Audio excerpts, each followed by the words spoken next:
Co obxectivo de consolidar o Plan Revitaliza en toda a provincia, a Deputación de Pontevedra aprobará mañá en Xunta de Goberno as axudas para os concellos adheridos ao Plan de Residuos. Atender a moitos pode ter o risco de non poder atender ben a todos. É moito máis importante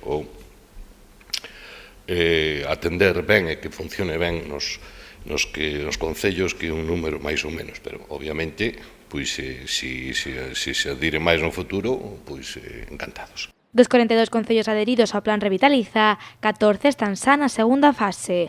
A concesión que mañá aprobará a institución provincial, valorada en 1.726.000 euros, irá destinada a estes municipios, aos que están intentando implantar a compostase como base de todo o tratamento de residuos.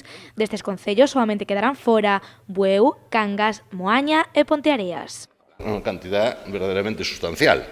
Estamos falando, a convocatoria era por 2 millóns, hubo solicitudes, puderonse atender todas, e incluso nas bases IVA que as axudas podían chegar ao 70% ou incluso ao 90% si había disponibilidade, ou sea, se non se presentaban moitos. Bueno, pois aí tendes a relación, o sea que vamos a repartir, a asignar en axudas da Diputación 1.726.000 euros, que as aportacións municipais convírtense en 2,25 millóns. O Grove, Mondariz Balneario, As Neves e Vilaboa recibirán esta chega co obxectivo de continuar co sistema de tratamento de residuos, estendelo por todo o concello. Outros municipios como Illa de Arousa, Pollo, Tomiño e Valga porán en marcha o Plan Revitaliza dende cero. Para que son estas axudas? Pois son para comprar composteiros individuais, composteiros comunitarios, as bases, o material complementario, en algúns casos un camión para distribuir o estruturante, etc. O prazo de execución de todas estas actuacións rematará o 31 de decembro de 2020, data na que todos os concellos deberán separar e reciclar o 50% dos residuos municipais.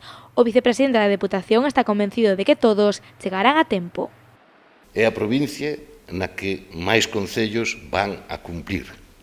Van a cumplir de verdad, porque nestas cousas facerse trampas é moi fácil en todo o Estado español.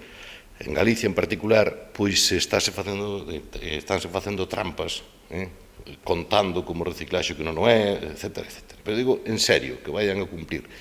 Coa intención de que todos os concellos da provincia se incorporen ao Revitaliza e cumpran con a normativa europea, a Deputación manterá xuntanzas con todos os municipios e abrirá un novo prazo de adhesión ao Plan Provincial de Residuos.